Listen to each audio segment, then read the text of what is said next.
Kritik pedas Mahfud MD. Kapolri terbitkan aturan polisi aktif di 17 kementerian, melawan putusan MK. Reformasi Polri kembali jadi sorotan.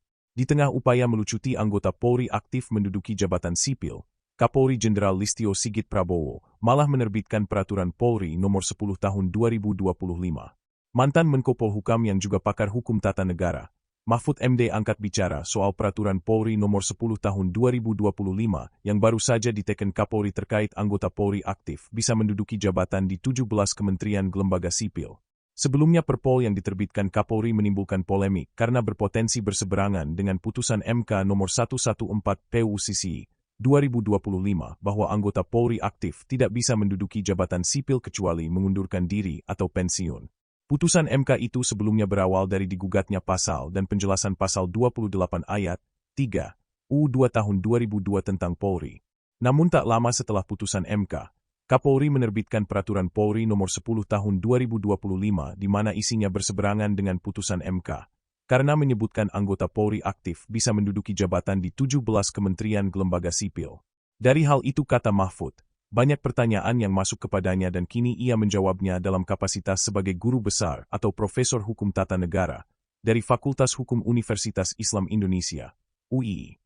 Banyak pertanyaan yang masuk kepada saya terkait dengan keluarnya peraturan Kapolri nomor 10 tahun 2025 yang memungkinkan 17 jabatan sipil diduduki oleh anggota Polri, kata Mahfud di channel YouTube Mahfud MD Official, Jumat, 12 Desember 2025, malam. Saya menjawab ini tidak sebagai anggota Komisi Percepatan Reformasi Polri, tetapi sebagai seorang yang menjadi peminat dan pembelajar ilmu hukum, kata Mahfud. Perkap tersebut, Perkap nomor 10 tahun 2025 itu, bertentangan dengan dua undang-undang, kata Mahfud. Yaitu menurut Mahfud, pertama bertentangan dengan Undang-Undang nomor 2 tahun 2002 tentang Kepolisian Republik Indonesia, di mana di dalam pasal 28 ayat 3 disebutkan bahwa anggota Polri yang mau masuk ke jabatan sipil itu hanya boleh apabila minta berhenti atau pensiun dari dinas Polri, ujar Mahfud. Ketentuan terbatas ini, menurut Mahfud sudah dikuatkan oleh putusan Mahkamah Konstitusi nomor 114 tahun 2025. Perkap tersebut juga bertentangan dengan Undang nomor 20 tahun 2003 tentang ASN. Terutama pasal 19 ayat 3 yang menyebut bahwa jabatan-jabatan sipil di tingkat pusat boleh diduduki oleh anggota TNI dan anggota Polri sesuai dengan yang diatur di dalam Undang-Undang TNI dan Undang-Undang Polri, ujar Mahfud.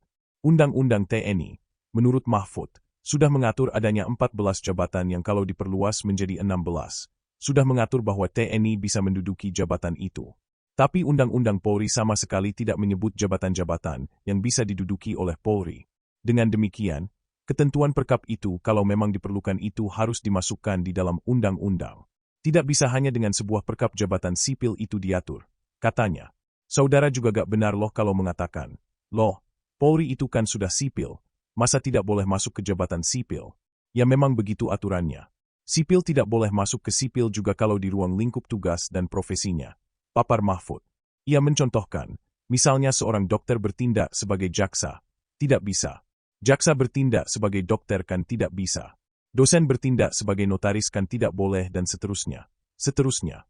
Jadi dari sipil ke sipil pun ada pembatasannya, kata Mahfud.